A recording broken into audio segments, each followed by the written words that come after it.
বন্ধু বাজারে কাঁচা দোকান একান দিয়ে কোন দি ধরি ও মাছ বাজার নিয়ে দি দিমু আরে কি তুলবি এ আলু টালু একান তুলমু ও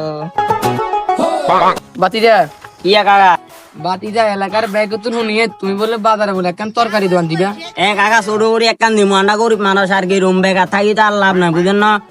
কিছু তো খাইতে হবে বাইরে কিছু দিতে হবে এলা ছোট করে একখান কাঁচা দোকান দিম বাজার দোকান দিবা তো বাড়া কথা কিন্তু এটা আলু বেচতে চান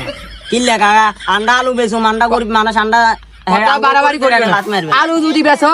বাজারে তোমার দোকান বন্ধ করে দিমাই আন্নে আঙ্গু গরিব লাজি মারতেন বলছেন না টাকা লো বাড়াবাড়ি করিও না যদি বাড়াবাড়ি করো আমি ধীরে ধীরে ভাঙ গেলাম আলু যদি বেচো আর কথা একখান কথা ফাইনাল কথা কিনলে কাকা আন্ডা গরিব মানুষ আন্ডা দোকান একখান দিয়ে বাড়াবাড়ি করলে হবে আঙ্গু বাজারে যদি তুমি তরকারি যদি দোকান করো আলু বেচতে চানো আলু বেচা তোর বন্ধ কিনলে কাকা আন্ডা না আলু বেচা মতো বন্ধ কর তুই আঙ্গু গরিব লাজি মারতেন বল লাতি মারু জান মিয়া তুই এত তুই কথা এত জিনিস একটু টাকা বেচা তুই আলু কোন বুঝবি আরে কাকা আন্ডা গরিব মানুষ সকালে যদি আলু দেখি তোর দোকানে আর তোর দোকান তো সব ভাঙ গেলাম গরিব মানুষ মিয়া বেকার বরিস মিয়া